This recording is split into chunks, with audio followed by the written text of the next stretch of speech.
Hey you, I'm the Queen of Shade. Welcome to the interview. Don't forget to comment, like, subscribe, and hit my Cash App to support your favorite content creator. Now let's get to the interview. Mwah.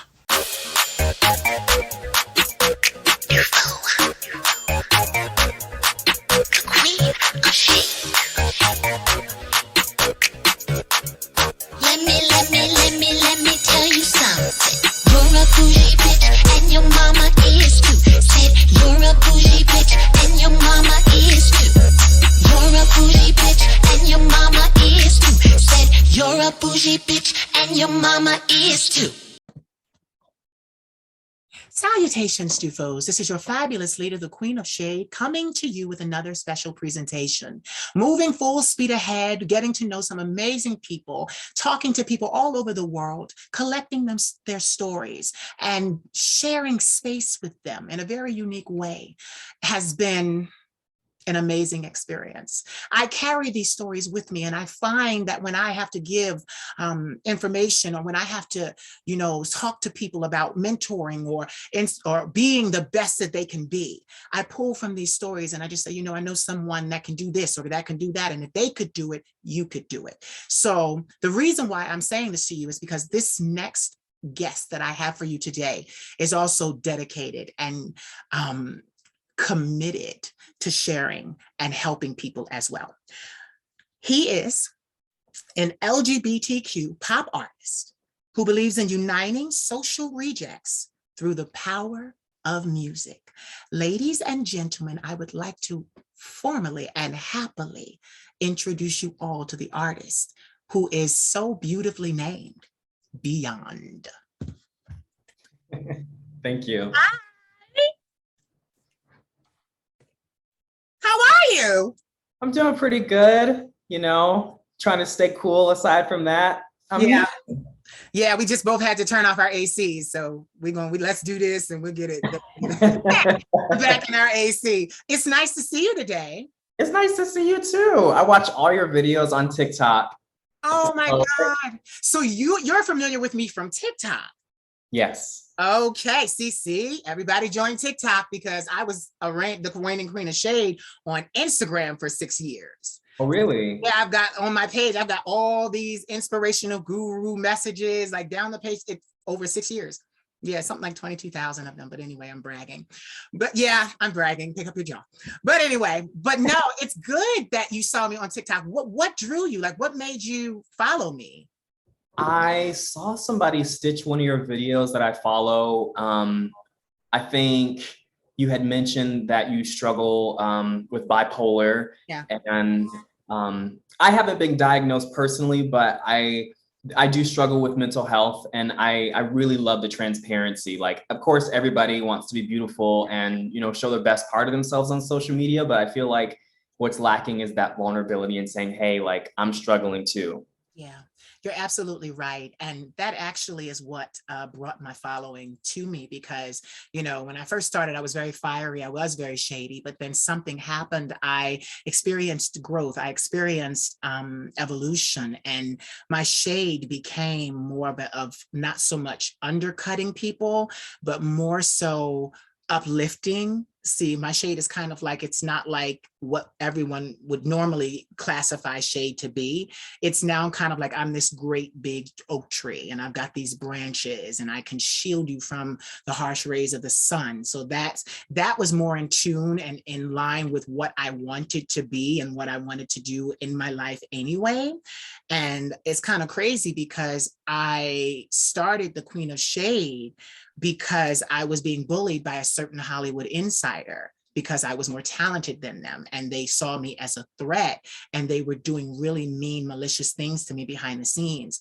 And at that level, you can't really disclose their name. You can't really talk about them because you don't want to open up to the public and say this is happening to you without substantial proof.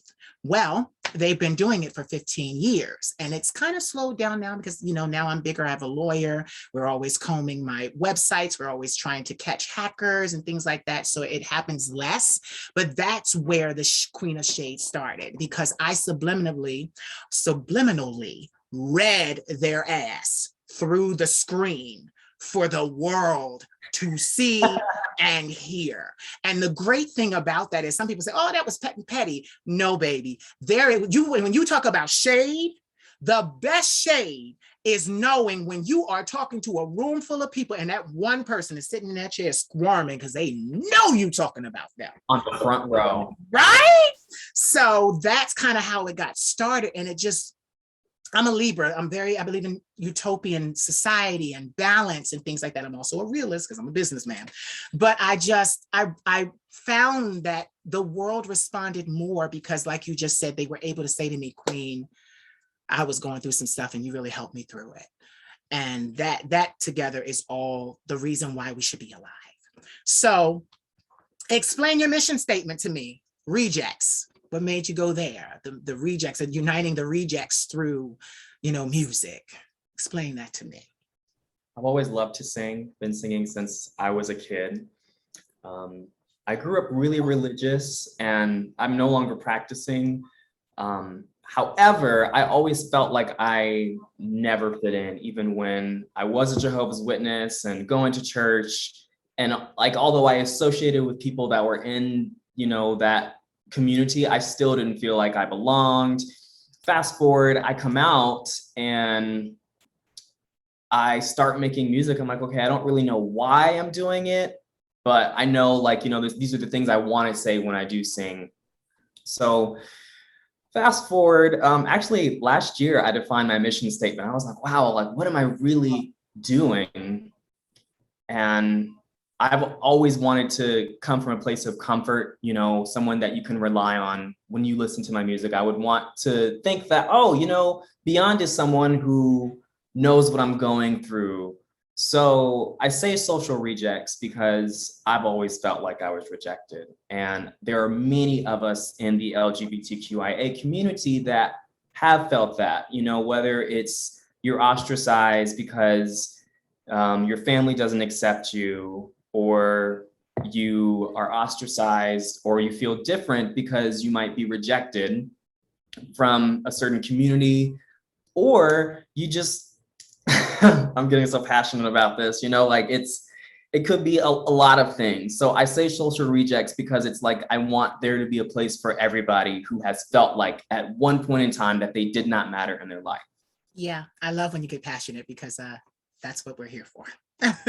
To showcase that passion. So I like the word rejects because I too, like you said, I was an underdog, and being an underdog, never quite fitting in, I never fit in. And it was so difficult, many years of my life.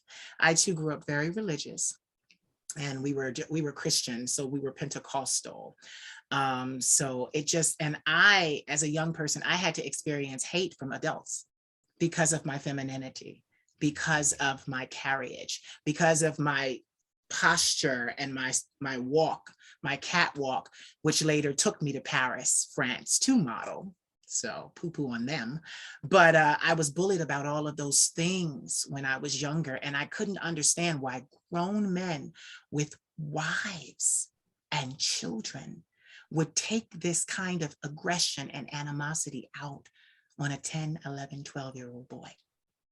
And this didn't happen once in a while because, see, my family, we started in the projects, and then my grandmother got her master's in education. And by that time, her children were grown, but the grandchildren were there because my mother and father were absentee, drugs and stuff. It was the 80s. So my grandmother moved us, along with my aunt, moved us to the suburbs. And what people don't understand about the suburbs is the homophobia exists there too.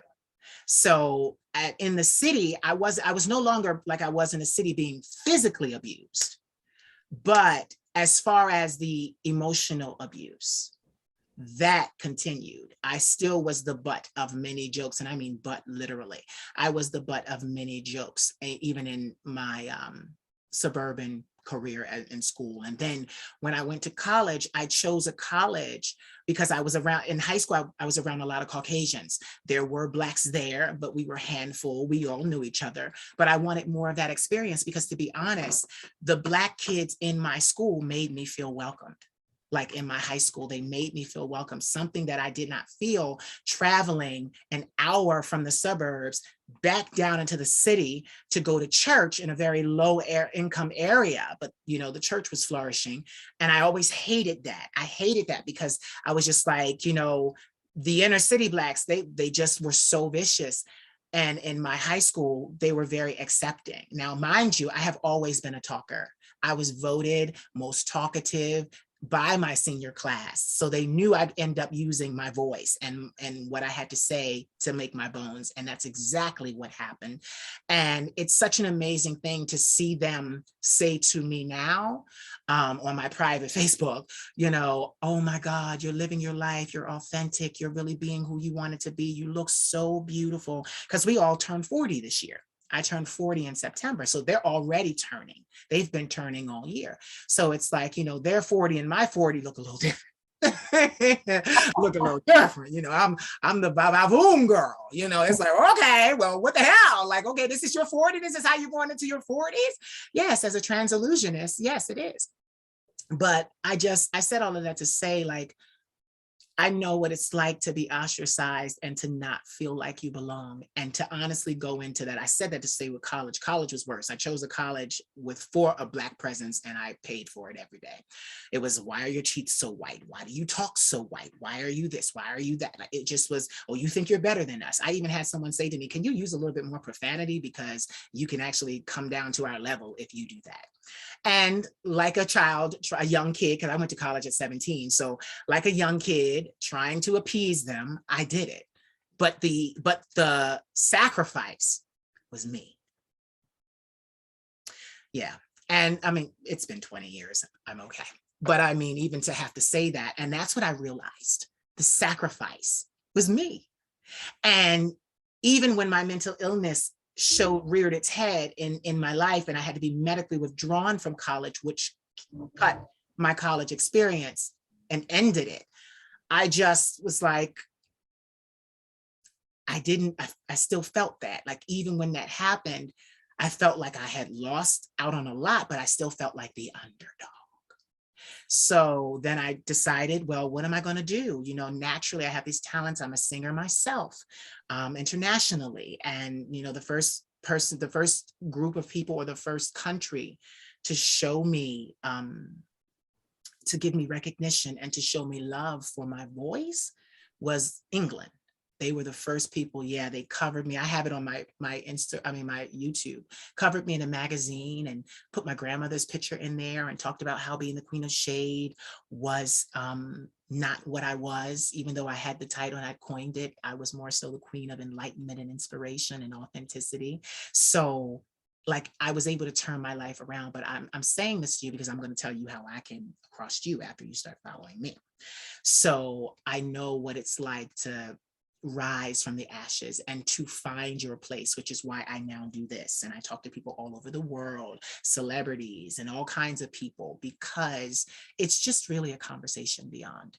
It's just a conversation. And we share things about ourselves, and it's not being done. It has never been done because I wasn't here before.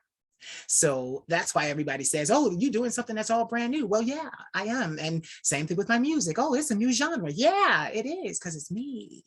It's me. So the reason why I say that is because I came across you, and we don't have to talk very long about it, but what you said actually caused me to reach out to you for an interview, because you were walking down the street and you were talking and you were saying, listen, the artist, you know where I'm going, to artists, you were like, listen, you know, cover your back, you know, even if you are romantically involved with somebody, make sure you cover your back. Even if you're together working on music or doing these things, you were like, I'm learning firsthand that you have to always cover your back. And you're like, and you said, though I'm going through this now, I'm paying this information forward to anyone and everyone, that if you are an artist, make sure you handle your paperwork. And that, because that's what I do in my mentoring. I mentor a lot of artists and things. And so I'm always about contracts. I'm always getting them used to hearing those words and used to understanding that it's not, when somebody pushes something at you to sign, you don't have to sign it. You can look at it and say, oh, we need to negotiate. You see, most people, especially Black people, we feel that when someone larger is giving us, sorry for the truck going by, we feel that when someone larger is offering us a contract, we're kind of coming in undervalued without the money. So we just have to say yes to everything that's in that contract, but we don't. And see, I was always one of those people, which is why my career went in a drastically different direction, because I was not the type of person that wanted to, I'm not a yes ma'am. I'm not that. I'm very much bold, and I do what I want when I want. And my thing is, I also know, in being a leader, I also know how to be a good follower. My grandmother was like my mentor, and some of her professors, her colleagues that were professors, also helped to put together and instill the information that you are seeing in me. Now, all of this is me. But but my grandmother purchased me my first wig and dress. So yeah. And I mean, and she was a religious woman, a very devout Christian. Wow. Still That must is. mean a lot to you. Yeah, it means everything to me. And ironically, in a whole family, she's the only one that supports me, other than my nephews. Everybody else is like, mm-mm. So anyway, I said all of that because sometimes we go through situations and they're hard and they hurt. But those situations teach us the most valuable and the greatest lessons. And I wanted to publicly say, I'm sorry that you're going through what you're going through with your music and the person, but at the same time, it's only going to make you stronger. It's only going, because look what you did with it. You shared it. You shared it. And I know you're still going through it, and it's going to, and listen, it's going to go for a while, because there are a lot of things that have to be ironed out. Well, I did this, they did this, I did this, they did that. And you're going to have to, I know it can go to court. And literally that's usually where it goes when two creatives, be it producer, artists, et cetera, fall out. It usually does go to court and have to be decided. So just prepare, because sometimes people don't want to be fair. They want to hurt you. Because like Ike said about Tina Turner, he trapped him a star. So when people know that they have trapped them a star, you can't very easily get them out of your pocket, because you're their cash cow. It doesn't matter how many nasty. No, go ahead, say something. Go ahead right there. Someone else was telling me that same thing. A couple of weeks ago, I was in rehearsal just explaining the situation, and I don't like to think like, oh, someone is jealous of me. I don't want to get big-headed, but jealousy is something we do have to deal with as artists and in the music industry. Just like what you said, and I felt trapped. I appreciate you saying, that, but it definitely did give me knowledge. I gained a lot of knowledge, and I'm really grateful, because now anytime I do anything with anybody, I know exactly like what I'm going to have aligned. And like you said, like I don't have to sign the first thing that's presented to me. No, you don't. And my thing is, one of the greats did it. She was signed to Ike for a long time. He owned her. Tina Turner, he owned her. But then she was able to break free. And Tina always said, and it's so crazy, Miss Turner, she said in many interviews, I slaved for Ike. So she said, and I knew that when I got my second chance at a career out here, I was going to be slaving again. She said, but this time I'm slaving for me. And a lot of people don't have that mindset. The great Anita Baker. I love Anita Baker. She's a go-to for me when I sing, even though I'm a mezzo. I believe she's contralto, but I love her music. And I remember reading, and it was so embarrassing. And I know how she felt when her and her husband split. And he was the producer on many of the things that she was, creating, and how she went through that. And that wasn't easy. And but she learned a lot too. A lot of people do. I mean, but one thing I do not mix, and it's hard not to, because when you are a creative and you get with another creative and you feel they understand you, you want to bond, you want to share, you want to grow. But like you said, it's very hard to find someone like that whom isn't jealous or envious. And this is the thing, I'm not a jealous person myself, and I can just say this. I've envied people because I've always said to myself, I work so hard, I should be further along. But you see how what I'm saying has nothing to do with them, it has everything to do with me. It's the same thing for all people that are jealous and envious. What they say to you, all the hurtful things they say to you, all the things they do to you, it has nothing to do with you. It has everything to do with them and their insecurity. And I realized that. And it just, even like I was saying, a certain Hollywood insider, I understand that they are intimidated by me. Their confidence is shot to hell because literally I have come out here and in spite of their tampering, despite and in spite of what they've done, I've risen to be what I always was, what they knew I would become. And the crazy thing is, our jealous people in our lives, our envious people in our lives, they can see what we are going to be long before we can see it. And they act, and it's so crazy, they act like you're already there. We know that, yeah, we're on the journey, but they act like you're already there. They'll say to you things like, oh, you just gonna drop me and go with somebody else, or oh, the moment you get, first chance you get, you gonna upgrade, like things like that. And they're very dangerous situations, but you learn. And once you learn for yourself, you'll never have a problem again, because literally you're gonna go on. You're gonna make more music. You're gonna do all kinds of stuff. You may have to, for the first couple of songs, you may have to split it with them. But that's fine, because you're going to go on and write other songs about having to do that, that they don't have any say to or any stake in, and it'll make you money. So that's what I want all artists to understand. Money is out here to be made. It's out here. It's enough out here for all of us. A Beyonce fan can be a little Nas X fan. Yep. A little Nas X fan can be a Boosie fan. Come on. It doesn't matter. It's enough for us. The same, but this is the thing. We're using the same group. That's why I said it. It's the same group of people that buy music. So it's going to be all right. So now, taking you from that, tell us where you grew up, where you were born. I am a Atlanta native, born and raised. A lot of people, and I just have to say this, Atlanta's not a very big city. We do have, smaller surrounding cities outside of the perimeter. And we have people that say, I'm from Atlanta, but they're like 45 minutes away from the city. I actually grew up in DeKalb County. I was born at DeKalb Medical. It's right up the street. And I grew up maybe like 2 miles from where I live right now.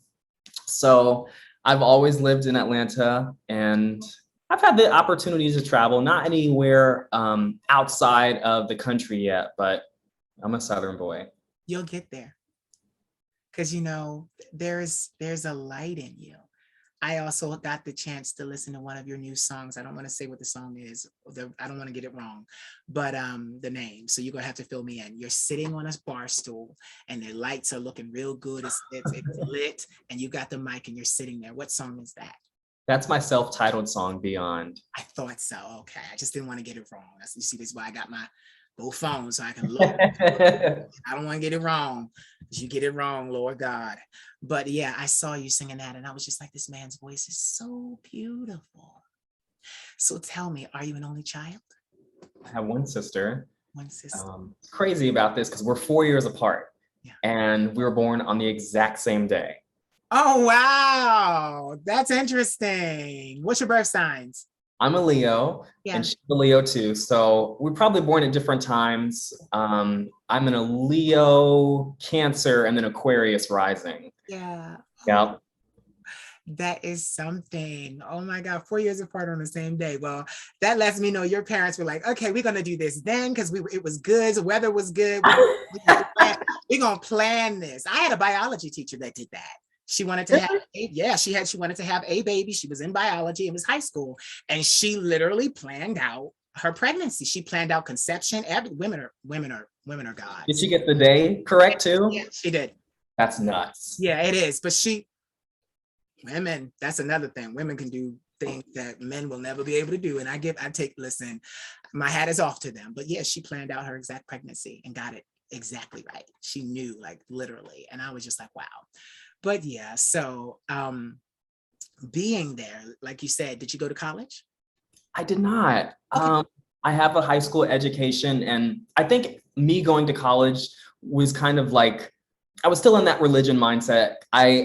This is kind of pitiful to say, but I thought the world was going to end. They told us like Armageddon was coming. So I thought like, well, what's the point in me investing in an education if it's all just going to go to shambles? So I did not, but I did a few years later discover like, hey, I want to pick up singing again. And I started taking some professional voice lessons with someone who I absolutely admire. He's just a really, really great individual to have in my corner. He, when it comes to teaching voice, has more of a holistic approach to it. So before we start and before we do anything on the piano, C major scale, it's like, okay, I'm going to have you come in, get grounded. So what I do is a trust exercise because I have trouble trusting people. Yeah. And he stands a few feet back from me, the fallback exercise. Yeah. And I fall back into him. Yeah. And I think that going to class with this person really helped me find beyond as an artist, and to be able to accept myself and not judge me Yeah. for who I went through. I'm so sorry that I'm getting emotional. Oh, it's okay. It's okay. It is okay. It was a very, very important time for me in my life, and I'm really grateful that I took those lessons. Yeah. Yeah. When I first started out as a singer, I was sent to my vocal coach, and it was so crazy because the record label liked my sound. They liked the raw quality of my sound. What I went to her for was exactly what you went for. They told her, he needs confidence lessons. He needs to be able to believe in himself. He needs to be able to stand on stage and own that stage. And that's going to take, because I came from a broken family, broken home. Even though there was religion, it was like, it was crazy. It was religion, but people still were mean to you. And it was like, how are you saying you love Jesus? And so, Right. but yeah, so like, even when I recorded my first album in Atlanta, mind you.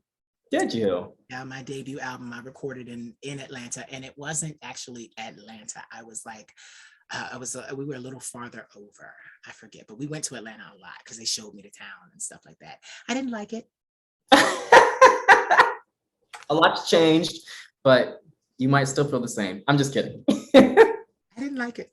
But it just wasn't for me. Because I'm an empath, I'm a shaman. So when I went there, just be honest, I've never said this to anybody, but when I went there, I felt our ancestors, the spirits, a lot. And though Black people were free there and living their best lives and getting ahead, that doesn't happen anywhere else other than Atlanta, like to that magnitude. And I mean, there are other places, but they're also in the South. And I just made that correlation. And when I was there, I couldn't help thinking that, my ancestors, because my grandmother that's here with me now, she's from Tucker, Georgia. Mm-hmm. So Atlanta, and I mean, they love me. The girls, they gonna see this and be like, what this bitch say she don't love it? No, I didn't say I don't love them. I love them. I just don't like Atlanta. I don't like Atlanta.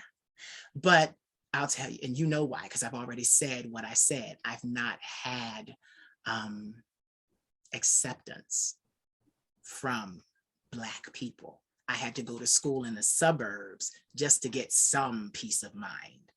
And then when I tried to go to college with more Black people, I have a manic episode due to stress. And yeah, so I didn't need the stress. Why your lips always glossy? Why you shine? Why you smile so much? We gonna call you Colgate. Like, just all kinds of things. You're picking on me for things that are beautiful. Well, who does that? Who does that? You're picking on people. Yeah. Right? And it's my people whom they don't know I came to the school to be around them.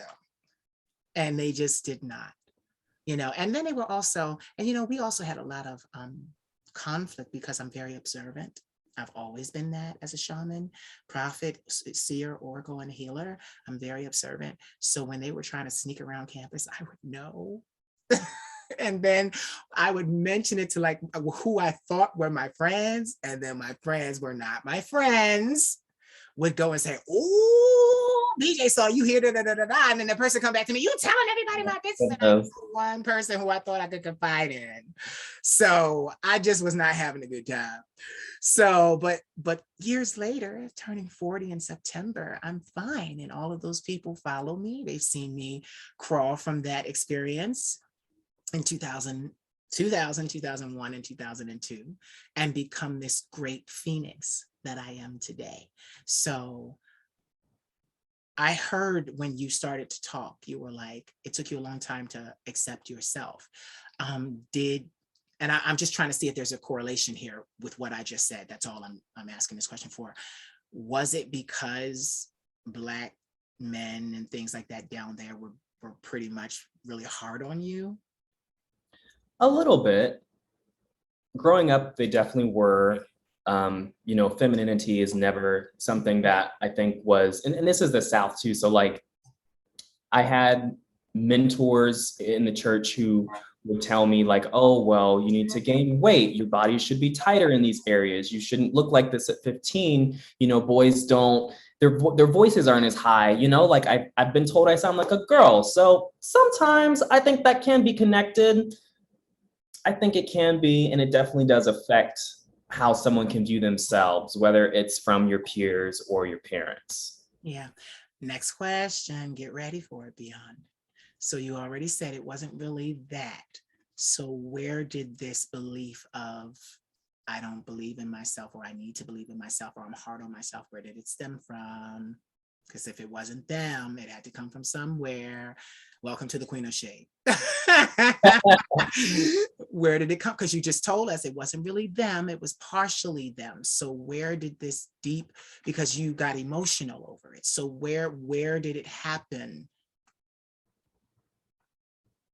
I was a lot of it came from my mom. Okay.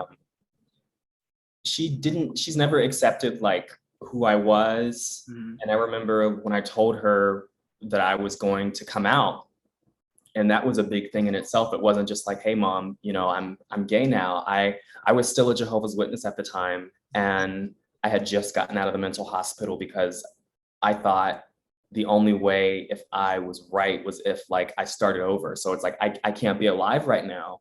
And I was battling who I really was. So I come out, actually, I wasn't even out then. I had coming out the mental hospital. We agreed like, okay, these are things you're going to do to help take care of yourself. So you're going to go to therapy, find a psychiatrist, find a therapy, like an action plan. Yeah.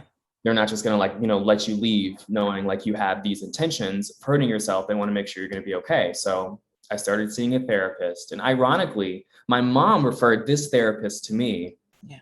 And I felt like that was the only place I had a voice where I could say what I really felt and nobody was going to judge me. I'm like, okay, hey, I'm gay. I don't really know what to do. This person started to, this therapist suggested, I see that in you, and, you are an adult. So why not, when you're free, like, why not try to communicate with people who are in this community and see if this is something that works for you. Go on dates, go on lunch, like see if you can make friends. And I did that. Yeah. I put myself out there on whatever was out at the time. And I did go on some dates. I met people. And I even told my mom, I said, this is what Bruce, the therapist, this is what this person recommended. And I feel like it's working. And instantly she became a different person. Everything towards me changed. She's like, I don't recognize you. You're not my son. And, later, a week later, she put me out of her home. Yeah. And I think that has really, I wouldn't say damaged, but it definitely has like tainted my view on a lot of relationships when it comes to trust and acceptance with myself, because I didn't get acceptance from the one person who I would want to give it to me. Yeah. I would expect her to give it to me. I'm her child, Yeah. I'm going to say this. Oftentimes, we don't get the respect or the acknowledgement from our mothers. And I just want to say this because I like I said, I'm a shaman. I don't see a relationship with your mother and you ending. I see it getting better, and I see it growing, and I see one day the reconciliation, and then she'll be able to share all of your accolades that you make from being a successful um, artist. But a lot of mothers, they don't accept you, and they reject you because they're actually afraid of how the world treats people like that. And they don't want to see their child, which is usually their son and daughters too, their child be subjected to that much hate. So in actuality, I'm reasoning their craziness. So in their actuality, if they turn on you and treat you the way that they think the world will treat you, oh, you'll come back and you'll revert, you won't do it. And then you'll stay with them, you'll be a normal person, you won't have to experience other people doing what they fear will be done to you. It's a very weird process. You should never have to justify somebody's thoughts, but I understand the process. I too was homeless. They put me out. I literally was homeless here in America because I'm from Philadelphia. So I was homeless in Philadelphia and had a flat in Paris. Left, and literally when my mental illness reared its ugly head, I wasn't in treatment back then. I was so young, running from it. And I ran all the way to France and then got sick because it was too much stress and I needed medication and things. And then I came back here and it just was like, I'm homeless again. I had a flat with a beautiful man in Paris, young models, you're the next big thing. And then something that you've been carrying all of your life kind of reaches up and pulls you down. So, and I had that happen many times. That's why I walked away from record deals. That's why I did all of those things. But I say that to you because today, I am a pillar of strength. I have everything that I need.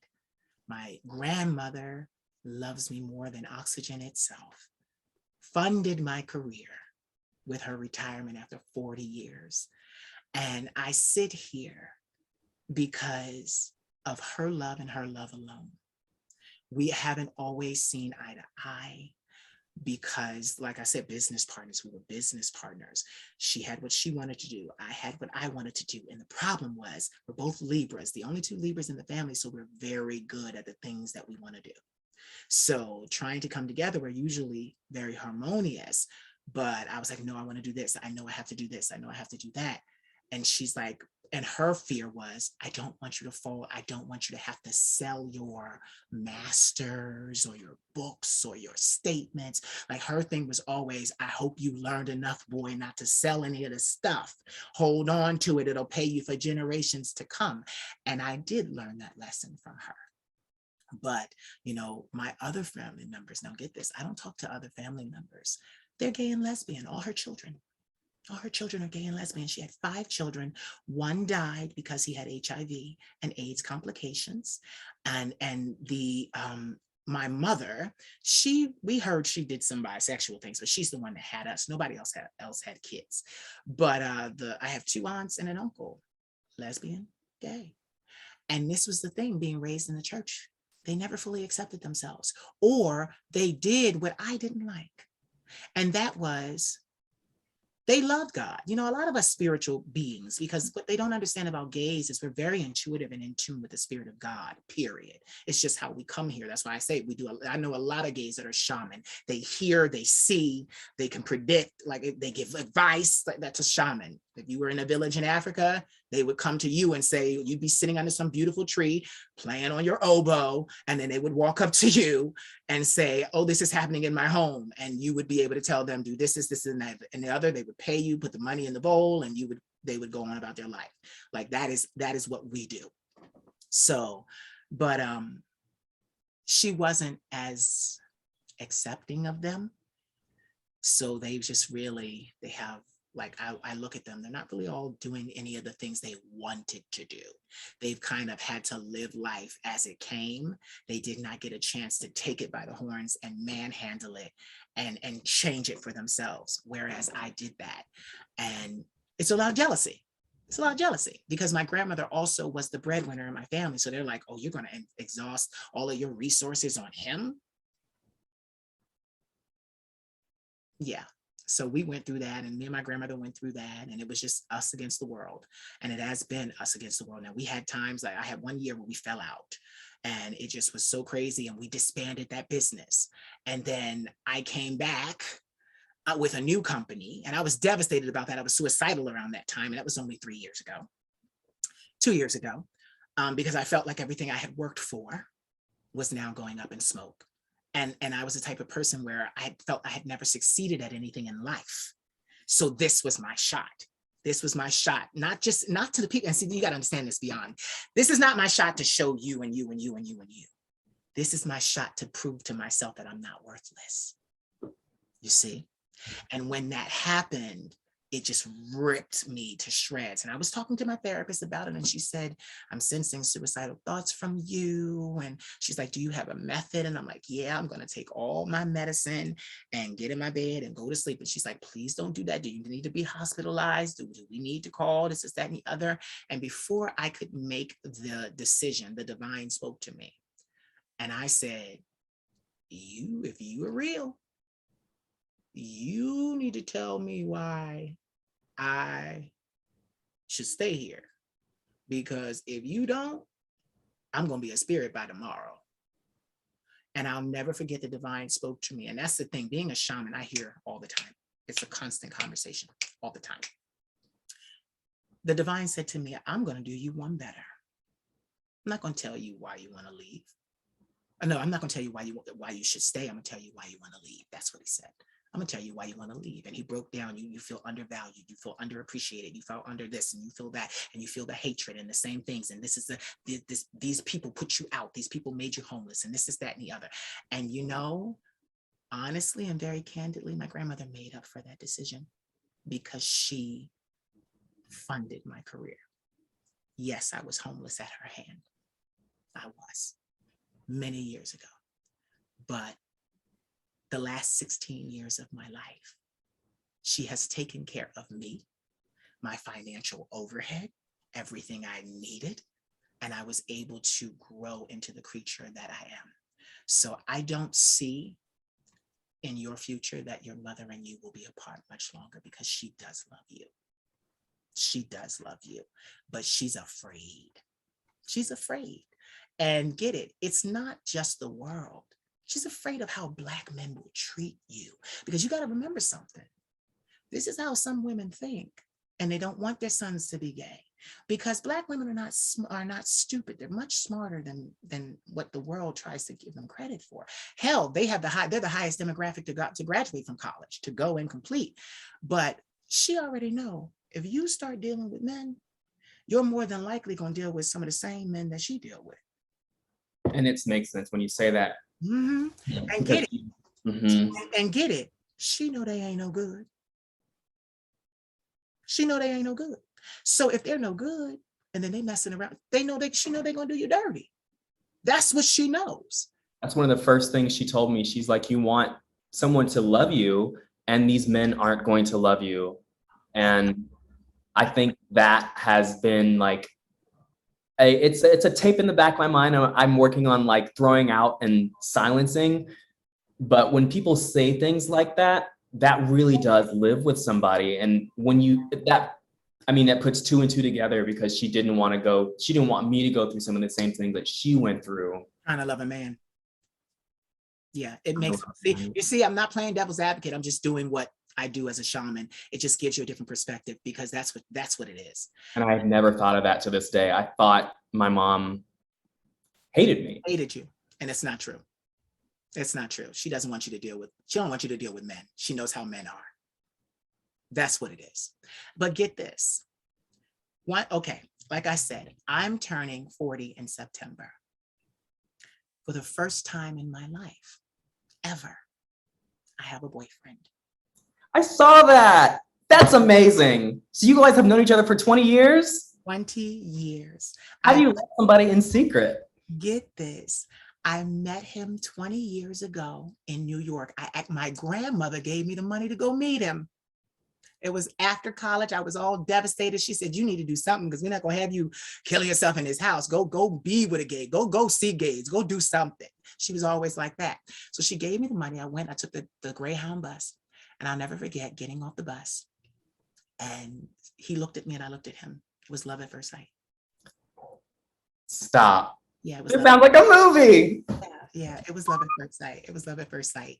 But there are things about him that we're going to do an expose. He already came out and said it, but there are things about him that kind of had me afraid for reasons.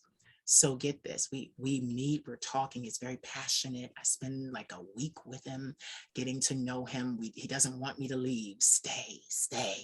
We'll figure it out. Stay. And I'm like, no, I gotta go. And my thing was, he was already someone. He was already someone. And ironically, very, very powerful and influential in the church.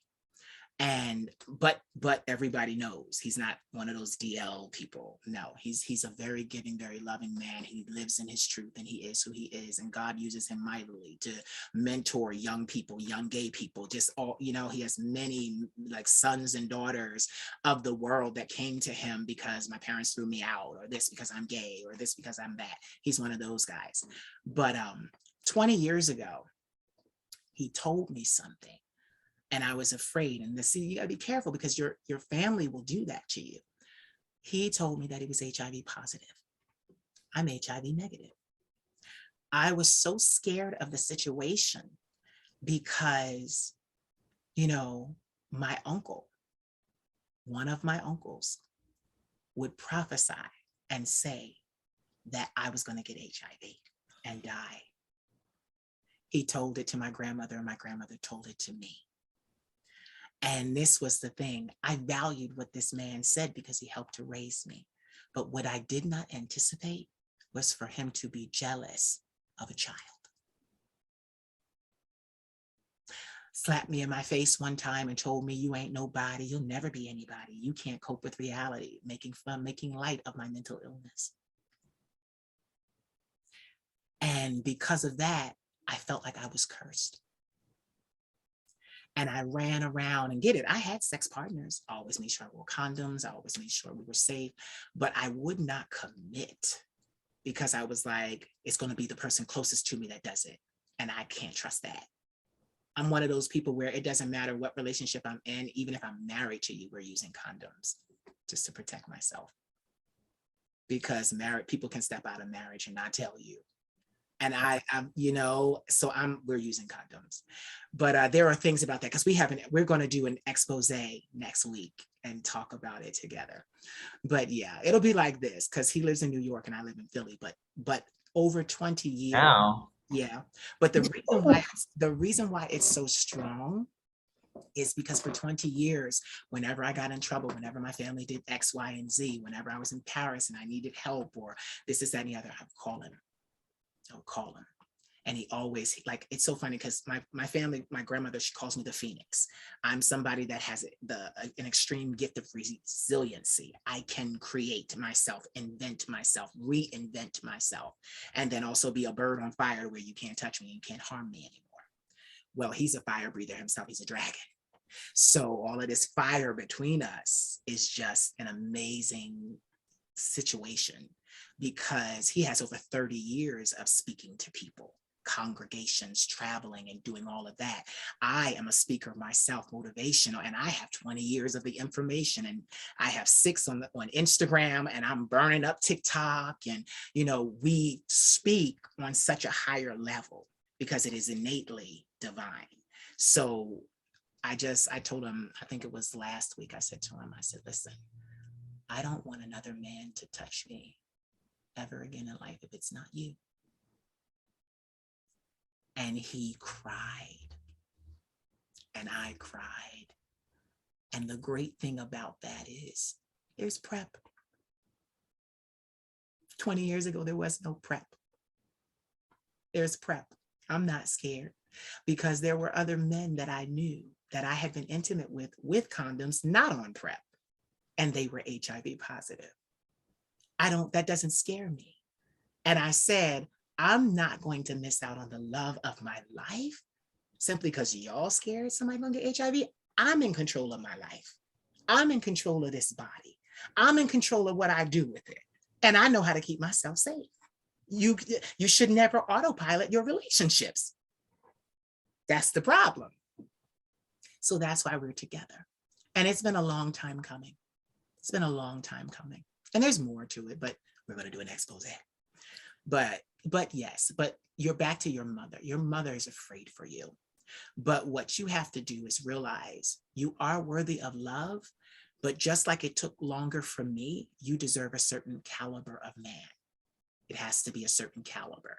And the reason why I say certain caliber is it has to be someone who understands your career choice and your ambitions and endeavors, and that can fully support you. So what I'm saying to you is make sure he's not in music. Make sure he's not in music. Can he be an actor? Get this. He could be until your music gets bigger than his acting. So it's got to be like completely different.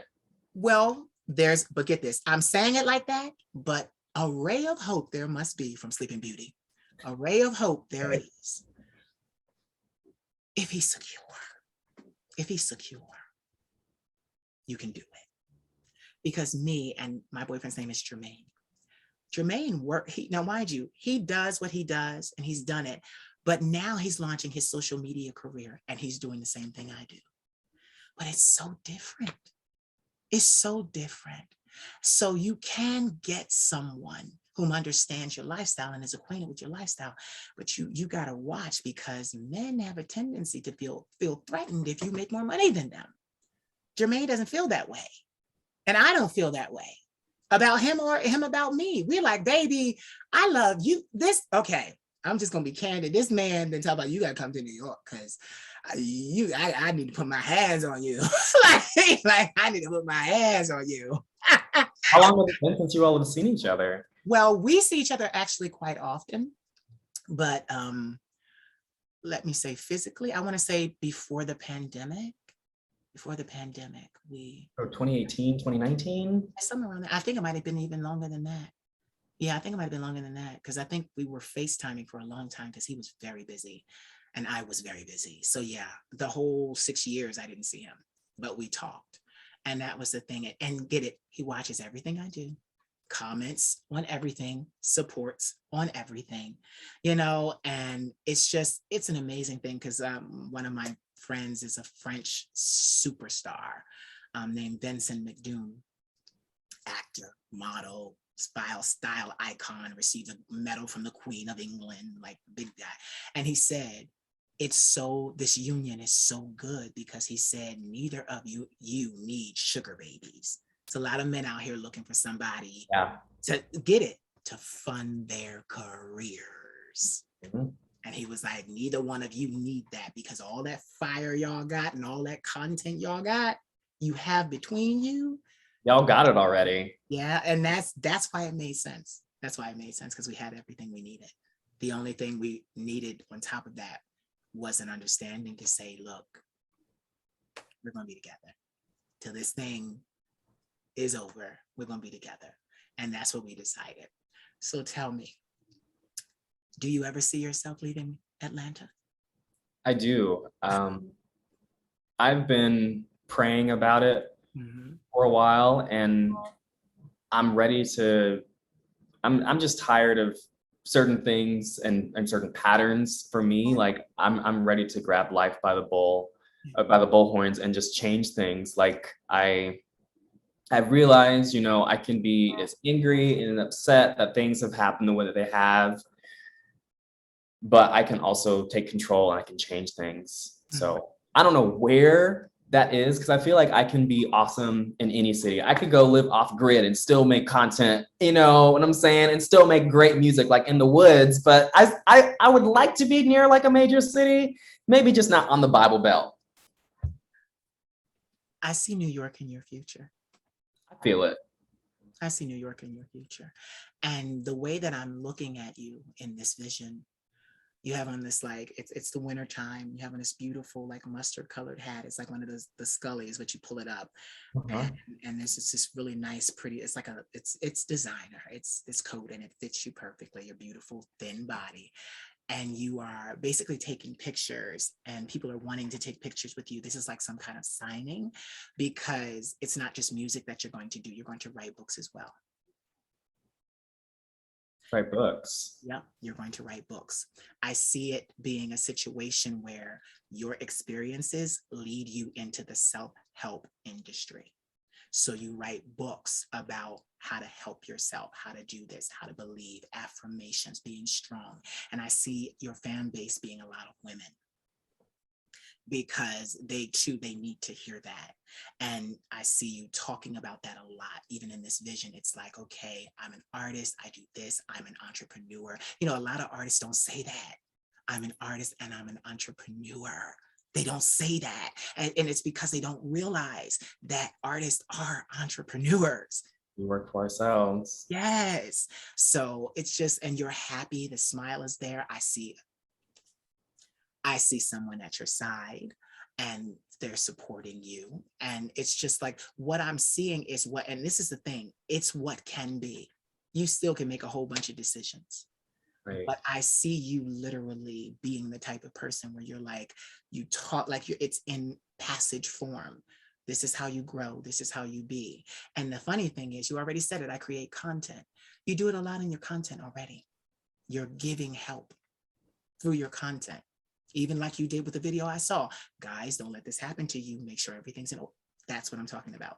It's just that you can take that content and transcribe it on pages. And there you go, you got a book. So it's not going to be something that is hard to write for you. It's going to be something you already do, but something that you see an opportunity for you. It presents an opportunity for you, and you just take it. And it's going to be lucrative. It's going to be lucrative. Yeah, you're an artist. That you are. You haven't made a mistake. You didn't choose wrong. You are an artist, and you were destined to be. You were born to be, and that you shall be until the day you expire. So just know that I see you. I see you. I really appreciate Yeah. that. No, absolutely. This is what I do.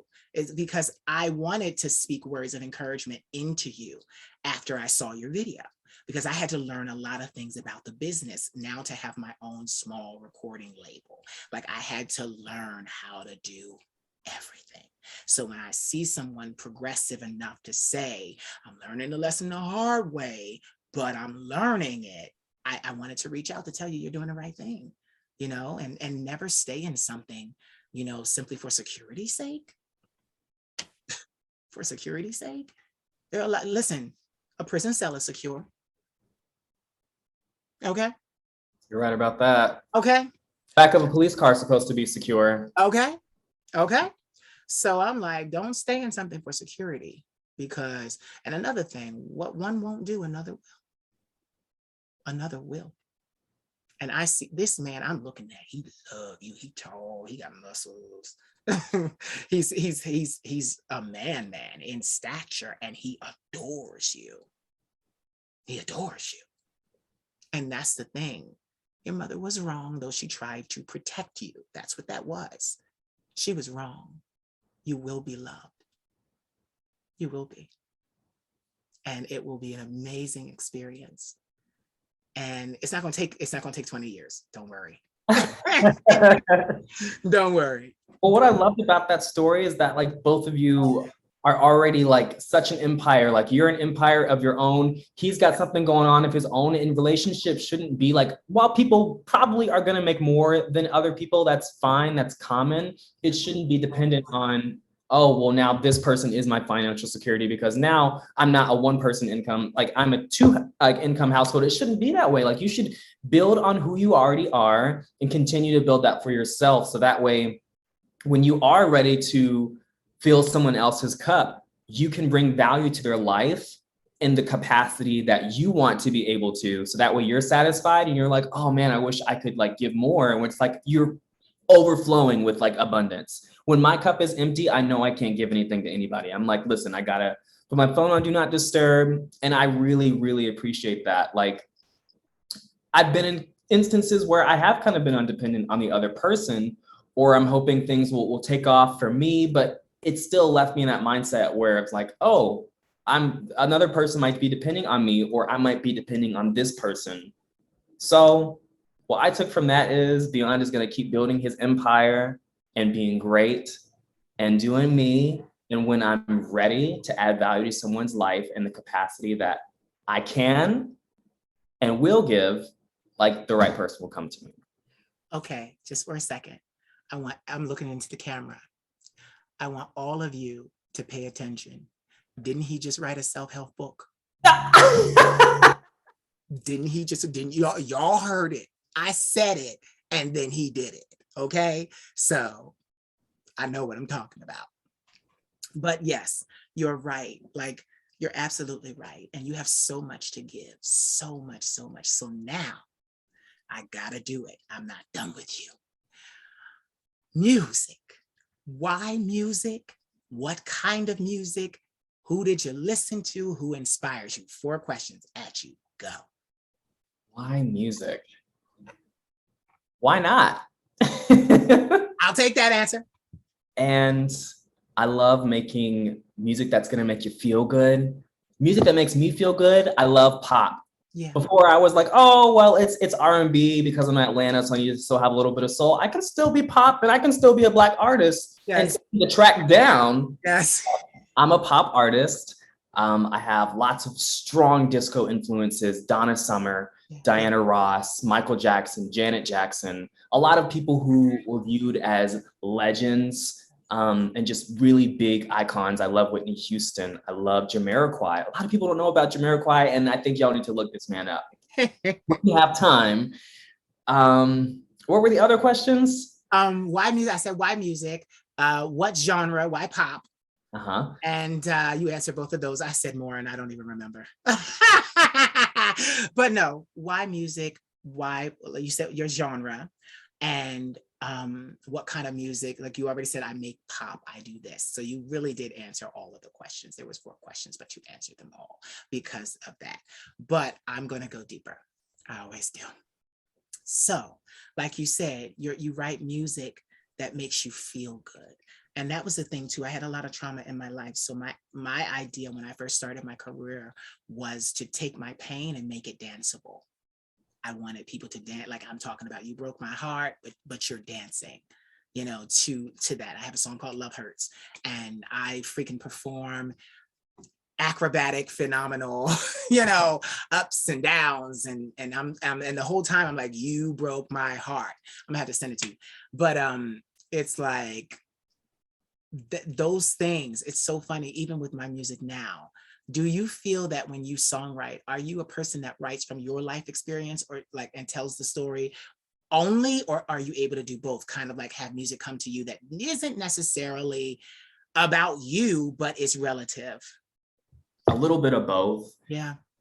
I've seen lots of videos where they'll say, you know, TikTok, the more you look at one video genre, it's going to send you more of that type. So I get lots of like videos for songwriting ideas, building your fan base. And they were mentioning when you are songwriting, not to write for yourself. Right. And I have a song that I wrote back in 2019. I remember I'm in the studio, first time I go, I say, oh, I'm going to write a song. It's going to be about this. The next day, I think it was Spirit, God, somebody said, this is what you're going to write about instead. Yeah. I wrote the song in 5 minutes and it's called Come Together. Yeah. It's a very timely song and I feel like it's just going to be timeless. Unfortunately, we do have bad things that happen in the world. Yes. And this was like one of the first songs that I wrote that didn't have anything about me. It was collective. Yeah. It was about us and we. And I feel like now it's something like that is timely because our rights are at risk. Yeah. Women's rights are at risk. Yeah. And I hate to say it, but next. We are next. And we're stronger when we are in numbers rather than alone. Yeah.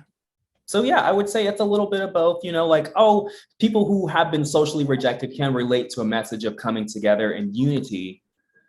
But at the same time, like, I think it's just bigger than what I can even see for myself. Get this. I'm gonna give you an insider secret. Do you know why they tell you not to write for yourself? I don't. Because they want to make sure that you as a talented Black artist to aspire.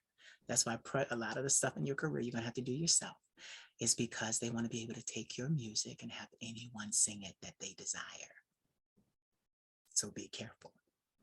It's good that it's good that you write those messages because you are writing them and the world needs them, but they want you to be able to take your music and you become just a songwriter in the business, and then someone else, usually who is this, sings your music.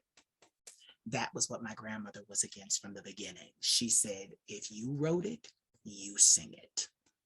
And get it, there are times where I'm inspired by different artists and they'll say something and I write a song. They don't get it.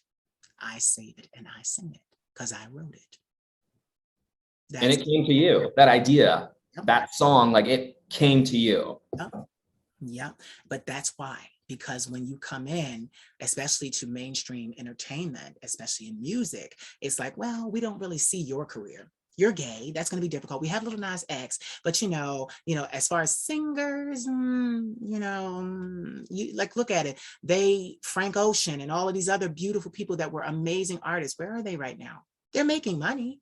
They're making money, but they're not getting the exposure that they deserve. But exposure is not something too, because I hate when people say, oh, they're underrated. I'm like, no, they're not underrated, sweetheart. It's just that promotion is expensive. And if you don't have some major machine behind you, like somebody said to me the other day, Thornell Jones Jr., I interviewed him and he worked with Diana Ross. He executive produced Jill Scott's documentary, and he's responsible for the careers marketing wise for some of the people we love. He has 13 Grammy certificates himself. And he said he didn't even know that they gave Grammy certificates. He sits now on the board at the Grammys and votes. He said he voted for Little Nas X twice. Power. Yeah, these are the type of people I attract. Okay. Questions. Right questions. But get this, like the way to get around that is to realize you deserve to sing your own music. Because they'll say to you, oh, well, this song is really good, but we feel that the message would fit right with this artist. And then you have to let go of your song. And I had a young man who is talented, voice of an angel, great songwriter, great singer, great recording artist, because that's different. To be a recording artist is different than being a singer. Some people don't understand how to record. So he turned around and now she's she. She's she now. But they offered her a writing deal. And they said, we'll give you $800,000 up front, but we want 80% of your royalties. Oh no. Baby, it happens more times than not. So what am I leaning you towards? Independence. Because even now, his name is Thornell. You can watch that interview. It's going to be right after yours when I post yours today. Okay. But get this. He said this, and I'm telling you, I couldn't wait to get you on this camera. I couldn't wait, because you are an artist and I listened to Beyond and I knew you have this air about you that is polished. A lot of artists are not as polished as you are. And the voice is clear, it's high, it's crisp. And if you notice in the world, most of our singers have a high childlike voice, the ones that are successful, or they're sopranos. So, but he talked about long gone are the days of the A&R, where the A&R is the artist and repertoire. They basically craft your sound. And develop you. They develop you. He said that's gone. Labels aren't even getting involved anymore. He said because of social media, it is now up to the artist to craft their brand, their image, and with their manager, and manage reaching out to their customers. So if they're taking that off the table, of course, they're giving you less bonuses, less advances. I have so many artists that I'm attached to, and some are mainstream and some are not. And I'm independent, and I'll be independent until the day I expire, because it's just like, I remember, can't say his name. Woo! There was a certain artist, huge artist, that when I put out my first song, it was called Black Stilettos. It is an ode to the runway. It is the story of me taking my place when the first time I decided that I needed to put on a wig and heels, and that I had what all the model agencies and scouts have been telling me. I needed to do the women's shows. So that song always says in the chorus, I'm assuming first position, I'm going to show you I'm a boss. You know, I've got my black stilettos on. Don't you make me take them off. I'm assuming first position, gonna show you I'm a boss. I've been given 60 seconds just to put my thing down. I'll have you wanting my stilettos by the time I turn around. And that is an anthem to me because it's the moment I decided to take control of my career. So I say all of this to say that a certain somebody calls me, gets his people to call me, says, we would like you to go on tour with me and another very prominent artist because we're doing some things in your music. Now remember what I told you about sound and other people singing it. The way you write your music sounds similar to this other artist. So he was trying to bring me in as a songwriter. So yeah. And well, go ahead. He was trying to bring me in as a songwriter, but yeah, you can go on tour with us and open up for us and things like that.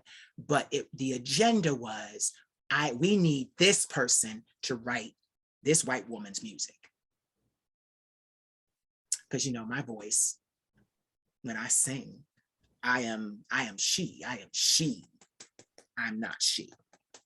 So turns around and I said, no, thank you. They told him. He said, first of all, he cussed them out. What did y'all say? What didn't y'all say? Why is this person not wanting to work with me? And they said, well, we need a response because he's not happy. I didn't give a fuck that he wasn't happy. I said, quite frankly, a response, I'm not a lunchbox.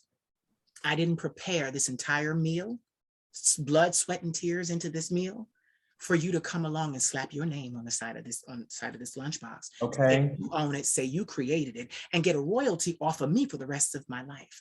I just found out that person has a music catalog valued at almost $900 million that they don't own. So does that mean that whoever was writing their music, they were never writing their music from the jump? No, get it. They could have been writing their music, very much so. Great, very talented artists. But the problem is this. Some people don't want to go the independent way because they want to get out there faster. They want the machine. Some people need the machine. Some people are not like I am. I can do everything. I do graphic design. I do everything for my empire, everything. Except be my own lawyer and accountant. I have those. But everything else, business manager, you're looking at him. So Taylor Swift doesn't own her music. Michael Jackson didn't own his music. There were so many. Prince's music got taken from him because in death, there are so many artists that started out the right way. They were in control. They were, doing their thing. But somewhere in the business, they got tripped up. They got tripped up. And it happens a lot because, get this, look at the logic of it. No record label is going to sign you, bankroll you, because remember, it is very expensive to be an artist and promotion costs millions of dollars, which is why before you ever get a single royalty check, they've taken all their money off the top before you even get yours, because they're investing so much into you. That's what I never thought I'd sit here. My grandmother invested 6 figures into my career. And I learned how to do what I do on a 6-figure budget. And I had to learn how to do everything that I do. It was forced upon me to learn it, but I wanted to learn it because I had a fear of someone taking what I created. I had a fear of someone else trying to control me. Come on now. Don't you remember when Prince wrote slave on his mouth? Across his face? Slave? He did all of that because he was upset with the powers that be. In the mainstream music industry, no label is going to sign you and let you retain 100% exclusive rights to your content. They're not doing that. That'll never happen. That'll never happen. And Thornell, like I said, Jones Jr., he said, the independent sector is now wide open. He said they didn't understand it in the beginning, but now the Grammy Recording Academy recognizes independence. You can win a Grammy being independent.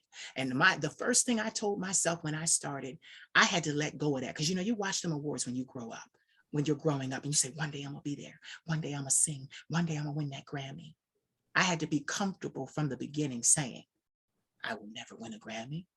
I'll never win an Emmy. I'll never win a Tony, for acting on Broadway. I'll never win any of that. But I'm okay because I will retain 100% of what I created. And when you retain 100% of what you created, and thanks to the beautiful internet, you can put your stuff out and sell it yourself. That's what I'm doing. I'm on every streaming platform. Then I've had a merchandise store for 15 years. Now I'm mentoring. This is what I do. People are paying me $250 an hour to talk to them about whatever it is in their life, not just music.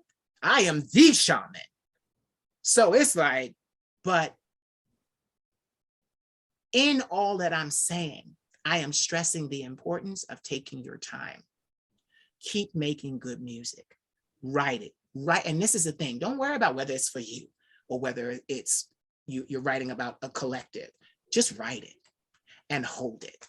And you decide what you want to do with it. Because there's a whole, people don't understand, there's a whole business in songwriting. You don't have to sing out here and be an artist, but there's a business side of just songwriting. If you want to be there, then you're going to be an amazing songwriter. And not ever have any dreams. Well, most of them do have dreams because everybody that gets in this business wants to be an artist. Come on now. That's no tea, no shade. Right. Everybody. Many people have had to find other things to stay in the business, but everybody wants to be an artist. And then you find out that it's not allowing it. They're not allowing it. They don't want us to get too big. So, it's kind of crazy how things happen. That's why there is only one queen bee. That's why there is. And honestly, we've got a lot of other artists out here, but that level and that level of publication, she's so publicized. And the thing about it is, so that when she does something, it's an immediate return.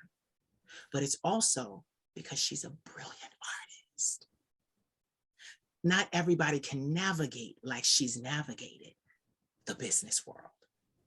Because music is political. I tell people all the time, it is not about the stage at night. Everything that was decided for that stage was decided at 9 o'clock that morning. Tour support was given or not. Oh, you're touring? Well, this is how much we're giving you. Work with that. And then what most artists do is they tour poorly in the beginning until they get money. Then they put their own money into their career so that they can get a bigger return, and they build their own stages. I remember at one point there was an interview and Beyonce was into building her own stages. And the interviewer said to her, it costs $1 million a day for you to build that stage. And I love her, she's humble. She said, yes, it's true. And that was it. They didn't ask anymore. They didn't need to ask anymore. But the thing about it is, these artists out here, I was talking to my grandmother this morning, even if they're mainstream or not, these artists are brilliant. But it takes a particular set of circumstances to go from artists interested in the limelight, to actually being there. There's a series of steps, because get this, we have plenty of brilliant people. We have plenty of people that can sing. We have plenty of good songwriters. All right, for the shake. I saw it. I'm like, oh, yeah, plenty. But they never come to public light like that. Set of circumstances has to be right.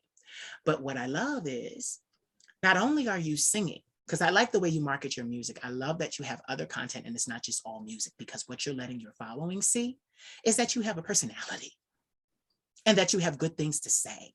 so that they will, and that's another thing in business. People don't buy records, they buy you. They buy you. They buy the brand. So doing that, doing that gives them the knowledge and the security. They know, oh, I could get this from this person. I can get this from this person. That's when you hear fans say, we like it over here. We don't got to go nowhere else because you're feeding us in so many different ways. And that's the beauty of social media. If you stick with it long enough, you'll build your following and you'll make money from your music. And you'll never have had to sell a single album to a record label. There is also a book, I don't know, you might be familiar with it. It's called All You Need to Know About the Music Business by Donald Passman. If you do not know this book, get this book. I forget what edition it is by now, but get the latest edition. All You Need to Know About the Music Business. It's basically teaching artists that they don't need record labels. It's teaching artists how to do what they do, but it's also breaking down how a record label works. And once you understand how a record label works, you may not need the record label, but you can start your own.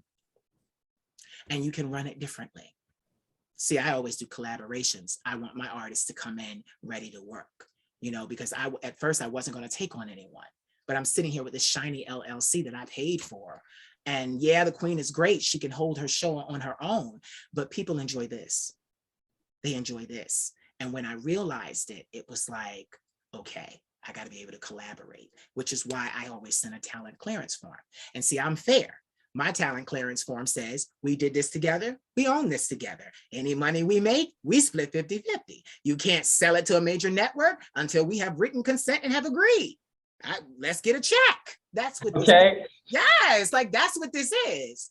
So, and not everybody's like that, but I'm like that because of my experiences. I am very proud of you. You are very beautiful. You are very well informed, but let's get it right. You can sing your ass off. That is true. And that is something no one can ever take from me. You can take the music down. You can take my posts down. Sure, but you will never have what is inside of here, baby. Nope. And that's the point. That's the point. You are definitely an asset and not a liability. Not a liability. So in your artistry, tell me, what's next for you? More music? What's next? What's next? What's next is definitely more music. And honestly, I know like the right people as far as like me to collaborate with, and the right people who are going to be drawn to be on will come. I'm continuing to remind myself of my purpose, and that is to unite all social rejects, people who have felt like they don't matter and that they need something uplifting. Like, that's what I'm here for, and that's my purpose. Yeah. And as long as I continue to like focus on that purpose, the right people will come. Yep. Everything is just gonna align. So it will. It will. Yeah, I'm a 100% believer, because that's exactly what I did. I turned on my camera here in Philadelphia and the whole world came to me. It took time. It did take time. I will admit that. You got to have patience in this game. But this is a marathon. It's not a sprint. But as long as you've got patience, then it'll be exactly what it needs to be. So tell us, Mr. Beyond, give me 3 words that inspire and empower you.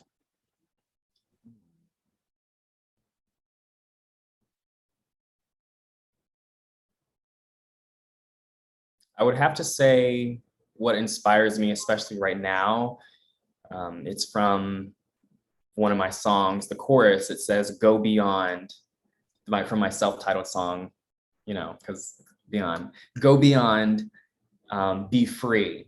And I think go beyond is what really has been sticking with me, because I chose the name. Beyond isn't my real birth name. We know this. We know this. We're not going to disclose my real name, but I adopted that name so I could see the good in situations, no matter what I was going through, that I know like that this is not fatal. Yeah. I'm looking at something further beyond this. Yeah. So that's what inspires me. Yeah. And I just want to put a bug in your ear. You just started, but make sure you trademark your name so that no one else can own it. Definitely, I will. Yeah. It's $2,000. You can do it. When you're ready, DM me. I have a company that does that. Not my company. I have a company that I went through. I was referred to by a man, very wealthy man, and they do all of his work like that. So okay. Yeah. So when you're ready to do that, I can give you the link and you can communicate with them and get that Yes. done. Yeah, they can get that done, and it takes some time, but you'll get it. And it arrives on the shiny patent paper with the emblem down there. I got 4 of them, so that's how I know.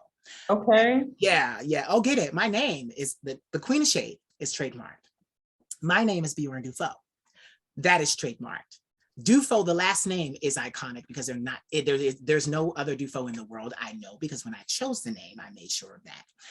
Then my original name was Khalid. I trademarked that. So there's just different things, brands that I plan to build. Khalid will be part of the modeling agency. That's what I'm doing. I was opening my doors right before COVID, and then COVID was like, no, bitch, nah. A lot of us were hoping lots of things would take off, and we all. I'm like, what? I was supposed to become rich and famous by now, but COVID fucked it up. My celebrity psychic Boots Durango said your arrival will be in October of 2020. Honey, COVID said, no, bitch, it's delayed. Not denied, but delayed. Damn it. Yeah, but get it. Like I said, I can wait. I don't mind waiting. So tell everyone where they can find you online, social media handles. You can find me everywhere. Instagram at Beyond the Official, TikTok at Beyond the Official. You can reach out to me on my website at beyondtheofficial.com. And I'm also on Twitter, Beyond the Official 1, something like that. They wouldn't give me my username. That's okay. We'll work it out. But I'm Beyond the Official on every platform. I'd love to connect with you. Please feel free to DM me if you want to collaborate or just have a conversation. I'm here. Yeah. But not any crazy conversations, just like I like your music, I like who you are. Let's keep it there. Don't get weird, please. Right? Let them know. Set it up. Tell the universe what you want. People are crazy, that's all. Yes, they are, Beyond. Yes, they are. I want to say thank you for sitting down and talking to me today. This was very enjoyable.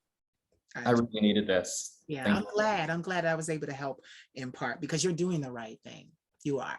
And that situation that you were talking about is going to be resolved. Don't worry about that. Don't worry about that. And it's not going to be something to where you have to take the brunt or the short end of the stick. Trust me, it's going to be all right. I hate to say it too, but that person still loves you, but they don't know how to get past their jealousy. Still loves you. And get it, you can't be with somebody like that. I can't. And it's dangerous. It's dangerous. At the same time, like, I want to say this before we leave, like, anybody that is with somebody, like, just because they're going through something, you can still hold that space for them in your heart. It's okay to, like, want them to get better, but the minute that you're not respected or you feel belittled, you're not obligated to stay around. You can still hold that space for that person, but at the end of the day, you matter. Yeah. Okay. Ladies and gentlemen, you have heard the vocal stylings of artist extraordinaire, pop artist, Beyond. And you can find him all over social media at Beyond the Official. Say goodbye, but don't go anywhere. Everyone have a great day. Thank you so much for watching. So did you enjoy? I hope you did. Please like, comment, subscribe, share, and don't forget to cash at me at the Queen of Shade. I am your favorite content creator, right? Right. You want to see more of this content, right? Right. Cash at me. I love you. Mwah. I got my black stilettos on. Don't you make me take them off. I was